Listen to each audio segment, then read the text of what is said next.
Mic check one, mic check two. There we go.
Oh man, what's going on, y'all? We are just gonna go right into this. I'm late as hell today, barely coming in right before the close. Sorry about that. It's just been another chaotic week. I just do too many damn things. Gotta consolidate my time here. Anyway, whatever. It's Z-Rex, no noise. We're live. It's the 24th of March. Happy Friday. It's 10 till 3 in the PM, which is right before normie market closing time. We're late today, but that's okay. Again, better late than never. I'll get it down one point, hopefully by the end of the summer or something like that. Anyway, whatever. Hope y'all are having an awesome Friday. Let's get it in. Let's talk about some price action because we've got plenty of it to talk about after the Fed. Let's start with Mama Bear, as we traditionally like to do. We got the futures setting up for just a doji here, indecision doji right under major resistance and this gap. It's kind of inside the gap. I guess it technically has filled it with this wick and the tail, literally right inside this nice little baby gap. Just kind of chilling. Let's go over to spot price. That will be a couple of days. Now, unless Bitcoin, like we talked about in the other videos, unless Bitcoin really loses 25K, this will be the first open and close weekly above 25K, which is pretty sexy. Now, this candle isn't the sexiest that we could have got for the bulls. It would have been nicer to have a body kind of really coming up into the upper 29 or upper 20,000s would be way more better. But it is what it is. We are. It looks like it probably will close like a doji. I'm not imagining we'll get much more large price action, especially because price usually kind of doesn't really do shit over the weekends. But that'll be it'll still be the first open and close above 25K. On looks like futures are going to hit that because they only got about an hour left, and spot price will probably get that as well. Just as long as we stay up, we'd have to dump like 3 grand pretty much from here. And that'll be a doji. So that's indecision. That's a little bit neutral. Let's assume it closes like that. And then we'll have to get the follow through that next week. So generally, I do like 2 or 3 open and close candles on whatever time frame you're looking at to kind of confirm the momentum is that way, or has a better chance of flipping back to that way, especially on counter trends, which is what we're doing here now. So possibly we'll get that. We'll just have to kind of wait and see. A little bit lackluster performance this week by the Bulls. I guess the best thing about it is it is kind of drifting up, and we did get a nice little spike up to 29,000. We can see that here. Oh, that was just on a little wick. I thought it went a little closer to there. Oh, it was almost 29. This could be a bad print, maybe. I don't know. Usually when you see stuff like that, that's usually some crappy prints. But just kind of lollygagging up here. Let's go to Ethereum. Same thing. Is it flagging out still? Yeah, sort of. It still looks okay. We're getting lots of confirmation of that 1740 handle is the line in the sand. We get below that again on ETH, it's going to look pretty damn nasty. So just kind of a little bit sideways, a little bit lackluster performance for the week. I thought we'd get a little bit more pumpage. Now, one thing that is interesting is Litecoin decided to pump it up yesterday. Very nice. Gets back up into the range, still below all this major resistance at about $100. So until it gets over 100, can't get super excited. Man, there's just so much resistance at 100. Open and close daily, probably just on over 100. Probably does it. I mean, and you can actually look back over here. None of these open and closed above 100 on this first attempt. So, yeah, we get an open and close on a daily. That's probably enough to get the bulls excited and pump up to, maybe like 120-ish. We're going to do this video super fast.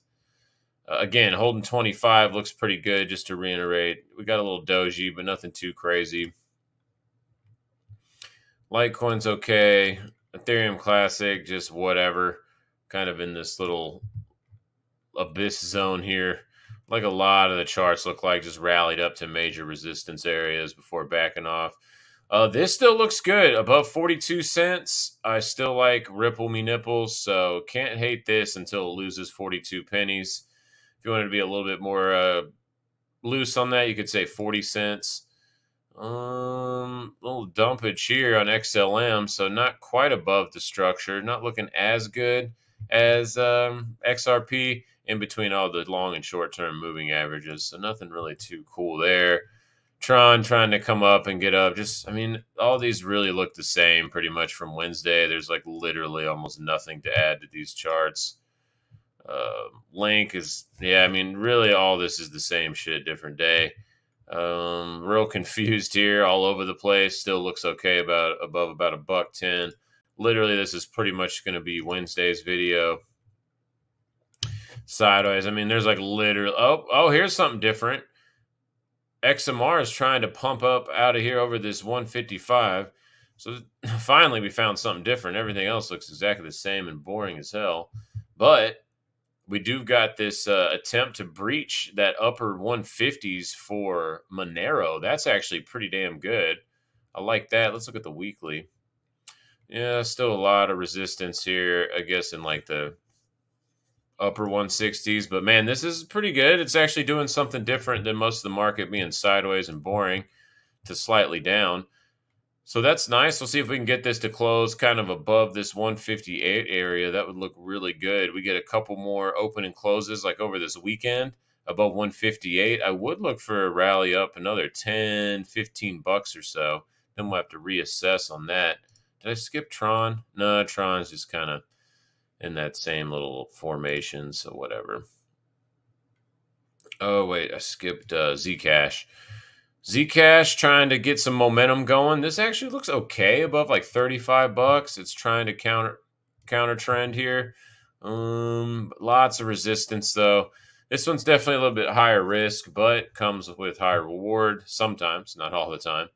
And as long as Mama Bear is holding that, 25K area, some of these altcoins are just going to be pumping randomly. I think it seems almost like we're waiting for Mama Bear to really confirm this momentum here. And it's kind of just odd. Everything just after the Fed has just kind of gone sideways. Even normie markets have kind of gone sideways. There's a couple things that have pumped really hard, like just one off the top of my head is GME. GameStop pumped like 35% on Wednesday. Pretty funny. But is this an H pattern with a breakout gap and go? It definitely looks that way above about 20 bucks, 20, 21 bucks. It definitely could be that. We get back above like 26, man. This thing could probably run to like mid 30s. It's kind of crazy. Mimi Ree is back. All right, back over to crypto. Let's finish our thoughts there. BSV, I still kind of like this for a random pop. It's like the forgotten, lost brother that no one cares about for Bitcoin. So I'm going to probably buy some of this weekend just because the risk to reward on this is just, it's kind of too good for me to pass up. Let's go to Zcash. Zcash is kind of in a similar boat to BSV. It's just like way on the lows. It's forever lows. And, to be fair, as a privacy coin, this is only about 20% from its like, oh shit level of black hole abyss mode. So not terrible. I'm a little cautious here though, because I want to see Bitcoin. I want to see it have a more definitive open and close above 25K. This is pretty weak sauce. It is a doji. It is above it technically, so that is good for the first attempt. And sometimes, it takes a little bit of price action to flip the bulls or whatever. It's not usually doesn't happen in one pass, and so we're getting that build up of that doji. So what we don't want to see is next week for it to come back below 25K and then start getting comfy, because then that starts to build a rejection candle after indecision at a major resistance point, which is the 29 to 30K range. So that's something we don't want to see. All right, let's go back to get on track here. Doji, what are you doing, memes?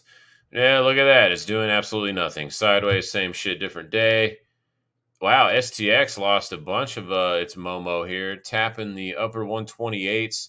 Now coming back to test this. Is this just a liquidation break to keep the sign moving?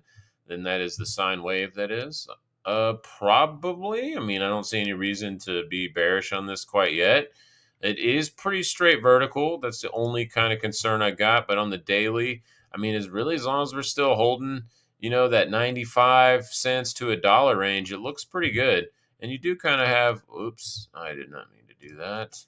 You do kind of have this trend line semi-established right there. Let's see here. Oh, accidentally opening stuff. TrueCoin is this is an interesting spot for True, kind of in the similar vein as STX, coming down and testing the late February structure. So this actually doesn't look too bad.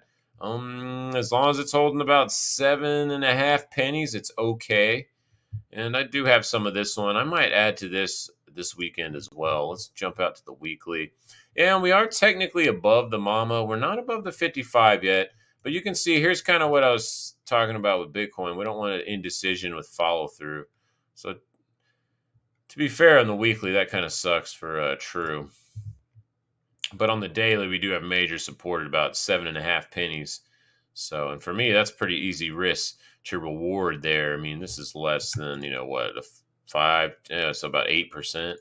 So, yeah, that ain't nothing in crypto land. Because if Mama Bear stays up above 25K, the longer that happens, the more likely you're going to see mega pumpage on some of these altcoins. Hexcoin got all the way up to freaking, what is that, about 14 cents. Very nice. That's about the level we were looking for to test this structure over here. Immediate rejection so far. Not a surprise, though. This bitch is volatile as hell. The liquidity on Hex isn't great. But, I mean, you can see most of these candles are freaking like 30% moves each day. So, pretty wild on Hexingtons. So, does it look still okay? Yes, it does. Above 7.5 pennies. Same as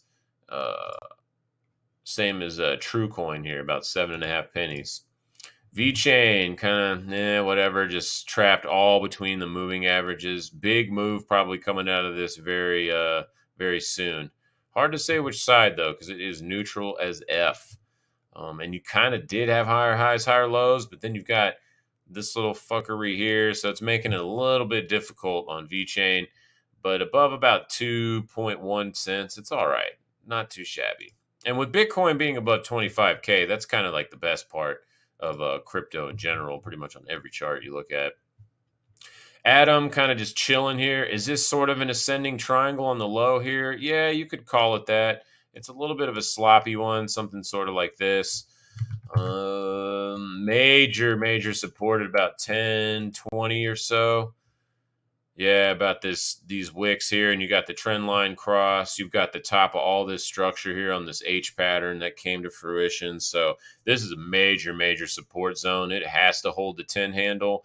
Anything below, pretty much, man, at this point, if it got comfy below like 10.50, even starting to get comfy below 11, I would question this trend line or this trend here. And we do have a pretty good established trend line on the upside, which is also providing a little bit of support at that 11 as well. So maybe this kind of fills out before it breaks. But looking pretty decent on Atom. Osmos, man, just can't get no love. It really just can't get any love at all. It's just sideways as F. Now, risk to reward on this, not too terrible. I mean, 13% to where it goes into oh shit black hole mode. So that's not bad because on the upside, you just to top middle of structure is about 37%. So I mean, that's about 3 to 1, and that's being fairly conservative too. So that's actually not too bad for Osmos. And my friend really loves this thing. He's a damn good trader too. So I do like to take note of things that he mentions. He just likes all the shit they're building on it, whatever. Oh no, Ton, look at this. Ton is breaking down. Telegram coin is shitting the bed. Down 20% on a tail there on yesterday's candle and partially today. It is bulls are defending the 200 very well though in previous structures so far. You can see I'm bouncing off that about 7-ish%. So that's okay, but kind of breaking that trend line, man. Best case scenario is this a false breakdown and we get so for bulls, what you want to see here is this is false breakdown and kind of immediately within a week or so gets back above this like 240 area. That would look super bullish if that happened. Conversely, though, getting comfy below $2, yeah, you might be coming to test anywhere from, man, that's a big range. But the chart's saying about 130 to like 170 on that. So it's probably in the next month, it's probably 130 to 170 or all the way up to 350. So if Bitcoin stays above 25K, it'll probably default to the upside. Probably. You never know. All right, let's go to normie markets. Look at this cluster F. We got Wednesdays engulfing, pretty nasty. Everyone got semi-excited. They only did 25 points. Yay, as expected. But they are not talking about pulling back on any of the hikes. So they haven't changed that at all as far as the narrative. The economy's too hot, whatever. Unemployment's too low. I mean, I don't see them lowering rates or even stopping hiking anytime this year. So, we'll see how the market kind of digests that over the next week or two. It still looks like it's a little bit confused. Technically speaking, though, we still do have higher highs, higher lows. You can see also on Wednesday's Wednesday's candles. Is that some good English? On Wednesday's candle, we went right almost to that 4080 level and got rejected. So again, price action confirming 4080 is major resistance. And until we're above there comfortably, you kind of have to give the bears a little bit of the edge here. Hovering right around 4K. That's like literally the pivot point pretty much at this point. Yeah, I mean, splitting all this business. I mean, look at this. Right on top of the mama. All the moving averages are literally sideways too. I guess the 200 slightly up, but the shorter term MAs and the mama are literally horizontal. So that's kind of interesting. So yeah, until we're above 4080 and probably comfortably below like 3900. That's kind of the range for the Momo. Below 3900, the bears get real excited, and I'd be looking for a new lower low, probably all the way down here to 37.5 at least. And conversely to the upside, we got to get out of that range at 4080. And we do that, we probably do make some new highs. So here is NASDAQ. Wow, is actually opening and closing a weekly above structure. This is actually bullish. So pretty weird that all the majors are in very different positions right now. This looks like it wants this 13.3 area. That's the next spot, and above 13.3, a little bit past this little local high and trend line cross. So let's actually ratchet that up to like 13.5. Getting above 13.5, it opens the doors all the way up here to almost 15K. So pretty surprising that tech is saying suck it, even though they're rate sensitive and they're not holding back rates. I don't know. People are treating it as a bank or something. I don't know. This is a little different. I think a lot of people are a little bit confused on why NASDAQ is just pumping so hard. It's just like, whatever, bro. We got this. Silicon Valley banks, other banks going under, whatever. not Apple, bitches. Dow sideways is F. It's now been down here for almost the entire month of March, just chilling. It's still in this flat range, and really until it's below 31.7 or above 32.7 ish, that 1,000 point range, it's kind of meh with a little bit of downside pressure. And I only say the downside pressure is because we are making lower lows, lower highs on the daily. All the slopes are negative, and we're struggling to even get above the 200 on this, which is at about 32.5. So that's a little bit in the bears' favor, but it is in a large range. So until it gets out of that range, they are barely holding on for dear life. Russell barely chilling also on the mid 1700s. That is a critical spot. I mean, the Bears are making lower tails on here, so that is actually noteworthy, and that gives a little bit of an edge to the Bears for sure. It is going to close like a hammer today, so once again, price action confirming how important this 1240 handle is. And until we really get let's go to a 3-hour. Hold on.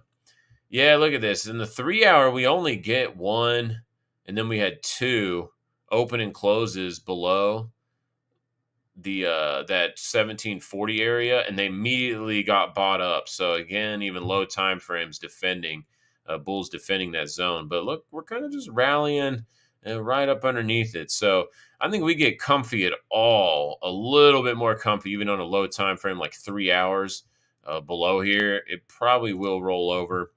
Conversely, though, we just need to kind of clear this kind of 1800, and then the trend line will be resistance. So the pressure is on for Russell. Definitely looking a lot different than NASDAQ or the other indices. And also transportations. This is actually a pretty bearish chart, so not too great here. Price acceptance on the lows, open and close below range, below trend line cross, below the other trend line. I mean, this is at the verge of breaking down. It's got a last line of sand at about 13.5, which we bounced off today almost to the T. So, yeah, below 13.5. Watch out, trannies. On DAX, just counter trend rally to previous structure with the doji. This is looking a little bit heavy, y'all. Looking a little bit heavy. Can't be bullish on this until we're back above 15.4. I cannot be bullish on that. Or did I say bearish? Maybe I did. I don't know. But if I can't be bullish until it gets back above this little pivot point. Shanghai just dancing between this green box. I mean, until it gets out of that green box, it's literally range trade mode. Nothing to really talk about there. Oh, look at this. We're floating right around 22, right above this box, right above all this structure. This is a very interesting place for VIX to just stall out. And also VVIX, look at this, right on 100. Gets to 100, this red line here, bounces off a little bit, but it's still above it. So this is kind of an interesting spot for this to close. In a way, this is kind of showing that there could be something happening next week. It's kind of interesting there. I would not be surprised if we got some other kind of bank shenanigans popping off, maybe even over the weekend and the next week. This is an interesting setup for VIX. What would change my mind on this setup is all we'd have to do is get comfy below 22, and get comfy below 100 on VVIX, which, we only did barely and wicked back above it both times. I know we're at 2174, but whatever, like right there on the structure. So kind of interesting spot for that to stall. Oil rally to the trend line, getting rejected. Couldn't even make it to the 21. Although now we do have the bulls stepping in, really saying that the 666 level, of course, is mega support with this little hammer type candle. So looks like we're going to be range bound from about 66 and change to about just shy of 72. So we'll have to we need some more data on this one. Let's go to the weekly where we can actually see. Yeah, right on the 200 too. Man, 66 handle is mega support on oil. So For bulls, it would look real sexy if they got back up into this blue box 72 and just kind of camped in it again. Then I would deem this as a false breakdown, and I would look for a test of the low 80s and see if they can break out there. If they were able to get back in the box, that would be kind of considered the false breakdown. Pretty interesting structure there. Oh man, not for nat gas. It is just chilling on the gap though. This hammer. Which we identified pretty much that day for the pumpage there. And now we're just kind of chilling barely on it. I mean, anything back below 210, y'all, this thing is going to probably dump super hard. And I mean, it could go into kind of black hole mode-ish. I mean, next support really isn't until like the upper dollar range, like probably 80-ish. So, and then conversely, we really got to get back above about 240. We start getting back above 240, I could see this making a run up to low threes. Bonds trying to flag up here right on the 200. This is actually interesting. Are they calling bullshit on the Fed, keeping rates high? Is that what this is doing? It very well could be. We start getting more running on this above pretty much like 133. That is an interesting chart there. So it does seem like we have kind of the Fed saying one thing about hiking, but the bond market's calling bluffs and saying, nah, y'all are about to be done with those hikes. So we got a lot of confusion this year for the market. ZN, yeah, okay, showing the same thing, breaking out. Looks pretty decent. Would like to see the 200 slope up, but that's still going to take another probably month or so. And that's assuming price stays above, the tops of these range. It just needs some time to get the candles printed to flip over. $9. Yeah, man, right on the top here of the trend line of the descending triangle on this. So, interesting. A little bit of conflicting info. TNX, though, is on board with the bonds, and this is a triple leveraged fund, so sometimes these act funny. TNX is actually breaking down, but look where it is, right on the stupid trend line. So can they make it a little bit more difficult? No, they cannot. This is about the area where you're like, oh, it's breaking down for sure. But it's like, shit, the one last little spot. There is a tiny gap right here at about 315. Maybe we go fill that and see what's up. But very interesting charts here. Let's see what the dollar's doing. Dollar's bouncing off of this, still making a higher low. Is that a 786 retrace? It looks like it. Yep, right off the 786 there. That's usually the deep retrace. If bulls definitely like to counter trend from that area. If they don't do it from the 382, hold on, let me rephrase that. If they do it from the 382, that means that they're super strong and got lots of momentum. But sometimes on deep retraces, you'll get all the way down to 786. And if they have anything left in them, that's generally where they will flip. So that is interesting. Looking pretty okay above 102.5. Euro's just going to be the opposite. That gold. All right, everybody wants to talk about gold, I feel like right now. It tapped 2,000 a couple of times this week. A few times, actually. It looks like 3 days. Today, again, it did. Let's zoom in. Let's go to crack time frames. Yeah, you can see how much resistance. Look at this. At 2K on crack time frames, which I just call anything that's like really low time frames. I almost said good morning. Yeah. Yeah, it usually is good morning, Hellbound. What's up, dude? Yeah, a little late today. That's my apologies there. So the 2000 is mega resistance on gold. We really probably need like 2 or 3 weeks to really confirm momentum shift. And that would be 2 or 3 weeks of open and closed candles above 2000. Because you can see we actually never technically got one of those. This one's real close. It's like 1997 is the open. So, I mean, I guess we could just count that one, but it just had an immediate rejection. So we need probably 2 or 3 open and closed weeklies above 2000. Dude, if that happens on gold, we can start targeting this box right here and ultimately the upper side of this box if it really wants to get serious. And that could be anywhere from 23 to 27. Oh, excuse me.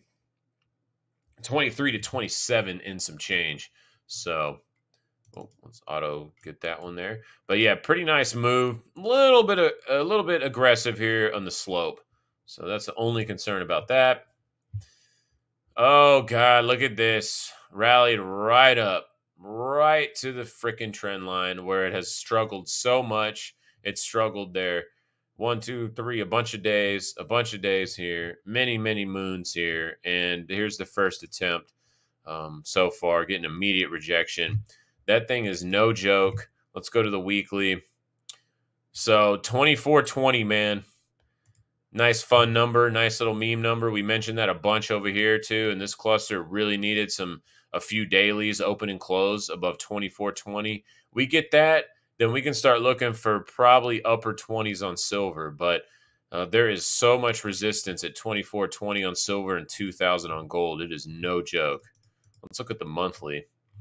Hey man, if the monthly could also close up above 24, that would look really good, technically speaking, on this chart. See if we get that. And the monthly charts will be closing next Friday, so we'll have long-term charts to check out at that point. Oh, I love this candle printing on the daily today for platinum, dipping all the way down to about 960. Bulls said no thank you, all the way back above the trend line, both trend lines and the trend line cross. This actually looks pretty good on the daily.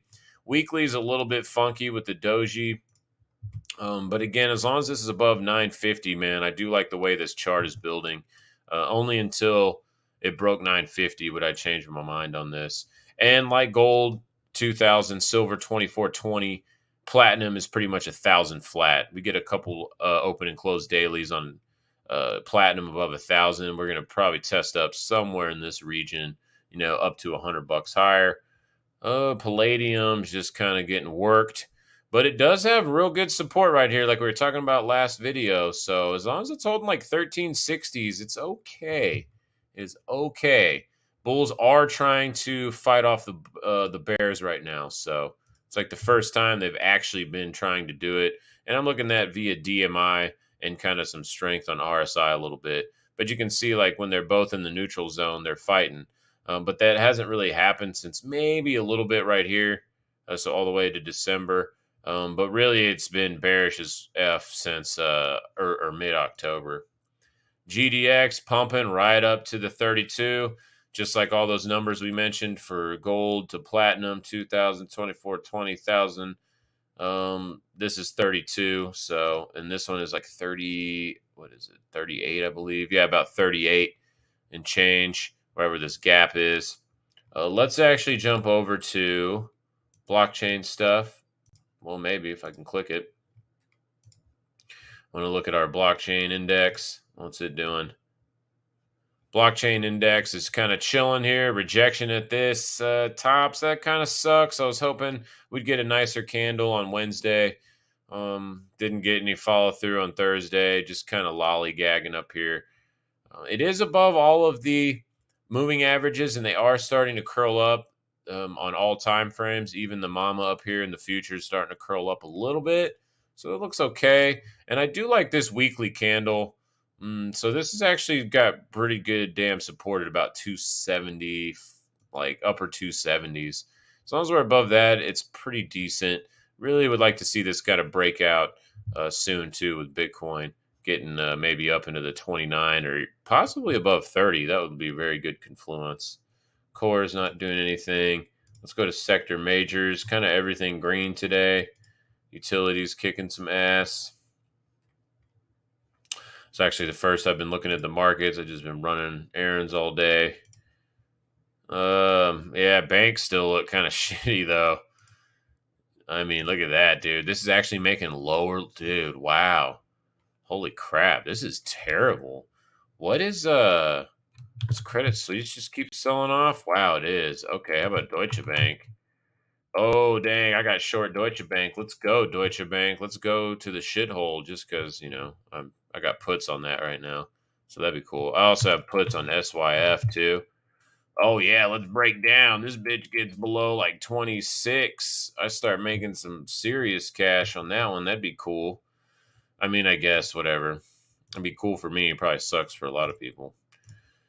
You know what's interesting is Schwab. Look at this. Look at this chart, man. Major broker, one of the largest brokers in America. This bitch is falling apart. Look at this shit. It gets back below $50, man. This thing is like, I mean, this is not looking good. I'm just real concerned about this whole bank thing, and then also with the Fed just saying no, we're keeping rates high and all that. And I don't think they're going to pivot off of that unless the SPX loses probably like 3,500 or more. Like why would they? Everything shit's selling, numbers are decent, unemployment's low, inflation's still running high. I mean, they're like between a rock and a harder rock. It's like, oh, we got to commit to lowering inflation back to 2%, so we have to keep hiking or keep them elevated. But then they're like, well, if we keep them elevated too long, though, then we get called bullshit on that and then go lower. But then it's just like, we'll crash the banks and all the paper that's written, and now they got to rewrite it with higher debt. And we're only halfway through that cycle, which doesn't even end until pretty much the beginning of next year. And that's like a bunch of debts, just a bunch of bonds and stuff are all coming due, like pretty much this year, late last year, and up until about the spring of next year. It's like a record. It's like $11 trillion or something. It's like a shit ton of money. So, can we look at VGG? Yeah, we can definitely look at VGG. So yeah, I'm a little concerned still about these banks, man, especially when you got like Schwab doing stuff like that. I mean, what about Wells Fargo? I mean, yeah, look at Wells Fargo, dude. This thing is literally open and closed. This thing just got, in the last 2 days, this thing just got bearish as F below 37.50. This is literally going into death mode. And it looks like we have earnings coming up too in mid-April for the banks. I mean, look at this. We even got to open and close weekly below structure, dude. This is not a good chart. This is not a good chart, y'all. A little concern about banks, man. Especially Schwab, man. That's kind of surprising to me. All right, Vanguard. Oh goodness, Vanguard stuff, huh? The Dividend Appreciation Index ETF Trust Unit 3000. TSX, huh? So that's in the over in Canada, eh? I guess you're trading some Canadian stuff. Yeah, it's been straight up for its inception pretty much. Literally straight up. This looks like a rejection though right here at the 786. Yeah, there you go. Kind of trapped.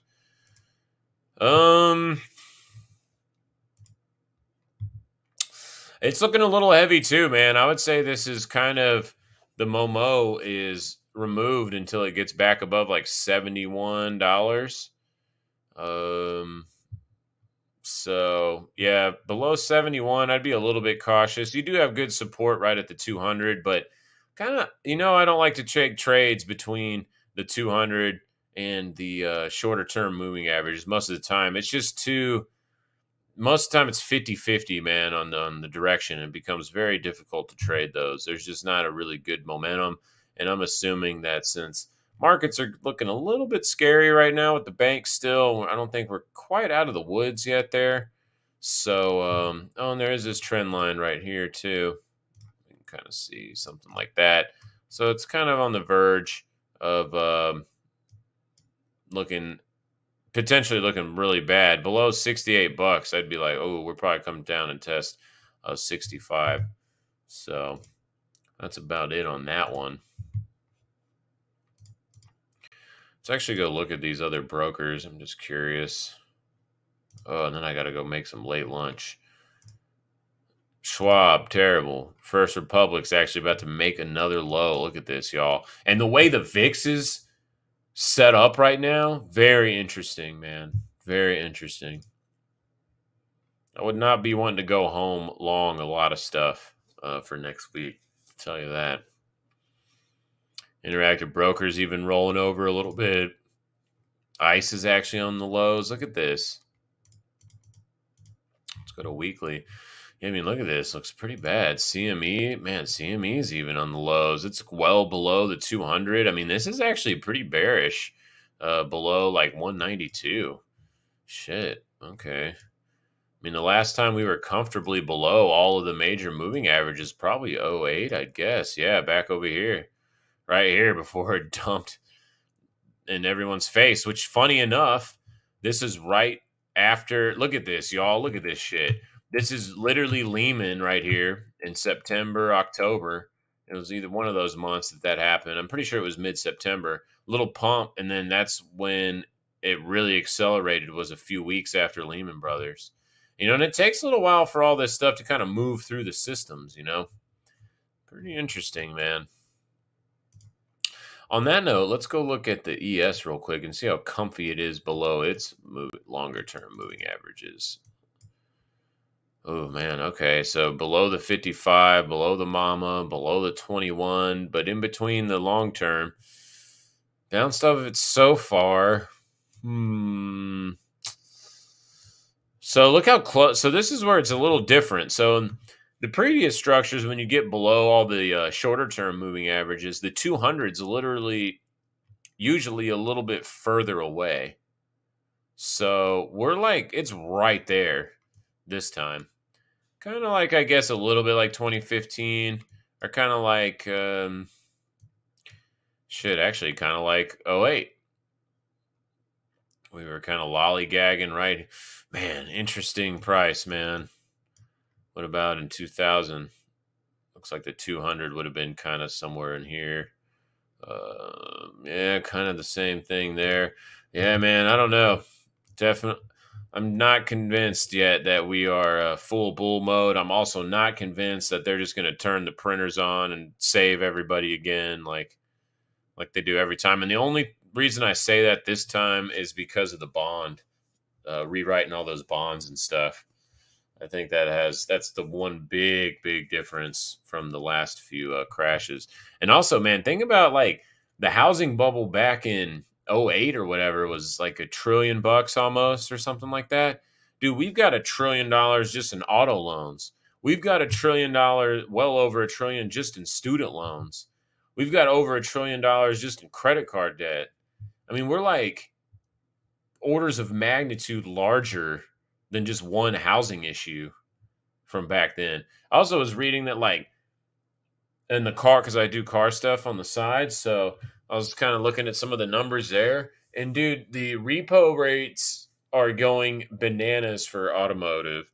And also millennial or Gen Y, like people under 30, I think how they bracketed it, that most of like 25% of them had a car payment of $1,000 or more a month when you're in your 20s, dude. That's crazy. That is so crazy. I don't know, man. It doesn't seem sustainable to me. There's just too many markers that are just kind of like,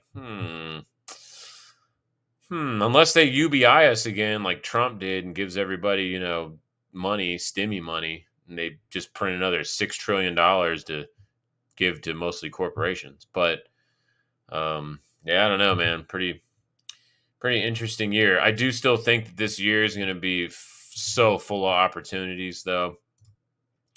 If y'all know the pig farm trader thing, I'll just pull that up real fun because it's I'm on the because it's up on the thing. Let's see here. Sorry, my neighbor's trying to talk to me right now. Pig farm trader chart.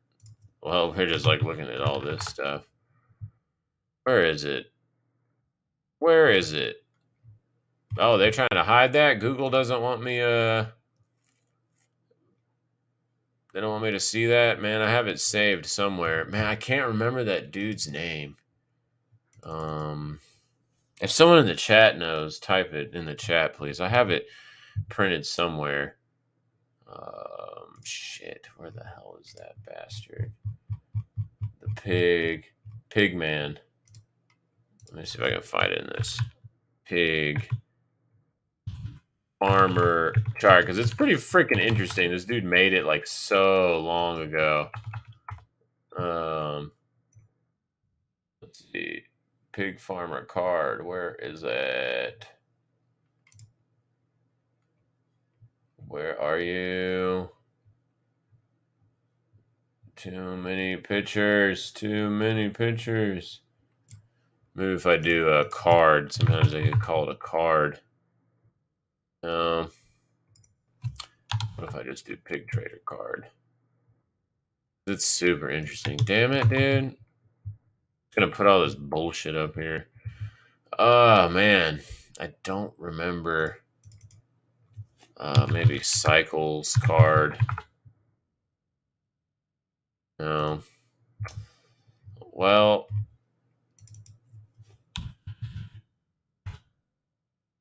the old thing, man. Yeah, they really. I swear, I found it. It was super easy many a times. Oh, here it is. We found it. We done found it. What's going on, Sharma Physio? You're using TradingView paper money? Hey, that's a good way to kind of, get your feet wet. I would recommend though, since especially with crypto or something, and how a lot of brokers do fractional shares now, I would recommend just putting a really small amount of money, 20 bucks, 100 bucks to just do real to get real, because you'll get real emotions with real money. You won't get real emotions with paper trading. A lot of times, I mean, it's good to kind of just see how you like it and feel it and learn like a platform, but to really learn properly, you got to use real money. Because a lot of times, what you'll do is like if you double up your account in paper money, you're like, ah, well, whatever, it was just paper money anyway. Or if you lose all of it, you're like, ah, well, whatever, it's fake money anyway. So to remove that and actually have real emotions to it, I would suggest just putting 100 bucks. You can do that. That's easy, or 20 even with crypto. You need a broker. I mean, there's a lot of brokers to choose from, man. There are so many. Kind of depending what you're trying to do. I mean, if you tell me where you're kind of looking for, I could point you in a decent direction. If you're trying to do options or futures or whatever. All right, let's see if we can blow this card up here. Open image and new tab. Will that work if we do that? Oh yeah, there we go. Man, why are we lagging out here? You want a broker in the U.S. that is compatible to TradingView with a decent spread? Oh, okay. Well, most of them, are you Forex guy or what? If you actually go to like your broker tab on the bottom down here and you pull this up, I mean, I'm sure you already know that. You can just look at the different brokers they have in there, and most of the ones in there are really good for TradingView. I like interactive brokers. That's one of my favorite ones. You do need a little bit more money to open an account there, though.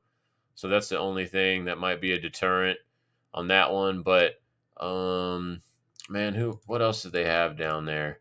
Let me see real quick. You've got if you're into Forex, like forex.com is a decent one. I can't see it. Won't show me here. What's going on here? TradeStation is pretty good if you're a coder and you want to code shit up. TradeStation's really good for that. I'd say on the list that they have, and I can pull this over. Yeah, I was just kind of looking at this list. I'd say Interactive Brokers is the best on here, or TradeStation, and you can trade pretty much anything on there: futures, crypto, options, pretty much whatever. If you were only going to trade Forex, I know some people really liked Forex. I'd say like Oanda is probably the better one for that one. So kind of just depending on what you're trying to do. All right, back to this pig farmer thing here. Let's see if we can zoom in. Man, this one is not a very good. Okay, he calls it Benner cycles. Let's see if we can find a better resolution to this here. I don't remember that dude's name, so. Oh, here's a way more better one. Here we go. Except, no, I don't want Twitter, dude. I'm just trying to freaking. There we go. So you can see, and this dude made this shit like 100 years ago or something. I don't know. 1875. There you go. He signed it down here. 1875. Starting with a cash account, I'm trading US30currency.com. They have many. I can hear you actually. Nice. Thanks. Yeah, you're very welcome, man, for sure. For Forex, yeah, I'd go with currency.com is decent too. I think Oanda is one of the better ones with some good tight spreads. And then I've used forex.com as well. They're pretty cool. I'm not a huge Forex trader though, but nice, man. I'm glad to see people starting out and getting it in. I think everybody should learn how to trade a little bit. It doesn't mean you have to be a day trader or scalping and shit like that. trading is any time frame you want. You can look at a chart every day. You can look at a chart every month. You can look at a chart every other week. Like just depends on what you got going on in your life. I know a lot of people have regular 9 to 5s and shit like that. So if you have something like that, I would recommend bi-weekly or even monthly charts. But sometimes monthlies will have a little bit of a lag on them. But hey, if you're in the game for 30 years and you really have a long-term horizon on that, then it would definitely work. All right, so check this out, man. So A is in the top part, years which panics have occurred and will occur again. Now, of course, it's not going to be exact, right? B is years of good times, high prices, and time to sell stocks and values of all kinds, right? And then C is hard times, low prices, good times to buy, blah blah blah. The corner lots. He's talking about, real estate shit. And then you hold until boom years, which is back to between B and A. And so if you zoom in, actually, can you see where we are right now? Look at that. We're right here at 2023 is on hard times, which what's been happening? The banking problem. Pretty interesting, isn't it? How did this guy know this shit? I don't know, man. 99, it was a little bit perfect right there, wouldn't you say? A little bit off on the downside of 2005. That kind of happened a year or two earlier. But hey, within a year or two, and you wrote this shit in 1875, that's pretty damn good. Can't be mad about that. But just interestingly enough, 23 is a turmoil point. Right? Very nice. Interesting. So maybe this is the time to be buying, holding for a little bit, and sell later in the decade. I don't know. Could be a thing. I think this is just lining up pretty freaking well. Um, Pretty freaking well. It's kind of crazy, man. And look at this, 2019, right before the COVID thing. It was saying um, panics, and it's going to panic again between that B and C from 2016 to up here was like selling time. So pretty crazy. This is definitely worth taking a gander at and keeping handy every once in a while because the cycles are pretty long. It's like 7-year cycles and stuff like that. Yeah, you can see here like the 7, 4, and the 10s and the 8s. That's what all these are. Is like marking the years between the different cycles. So you can read about that stuff. It's pretty damn interesting. This guy, man, freaking 1875, killing it. And that's Mr. Benner there. Samuel Benner, that's his name. Yeah, Sam Benner. He's a wealthy farmer. There you go. So do some stuff, research on him. I think that's definitely good to know about. All right. Anyway, let's close this, close that, go back over here. Final thoughts for this is okay. We're open and close weekly, but it's just not great yet. No follow through, which kind of sucks. We're printing a doji, it looks like.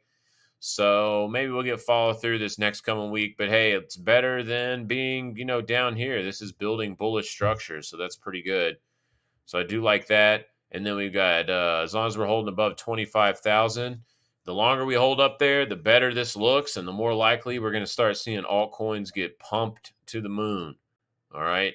So it's looking pretty decent. We're almost out of the woods. The only thing that's kind of a very big headwind is the banking shit. So, if banking shit gets worse, there's a pretty good argument that crypto will moon pretty hard, but other shit will sell off because we did see Bitcoin kind of react well to that, which is kind of this pump, the initial start of, SVB going under. So is this going to mimic the 2013-14 run when Cyprus happened over in Greece?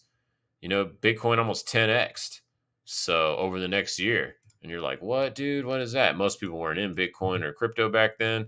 So if we go back in time, you can see right here, pumpage.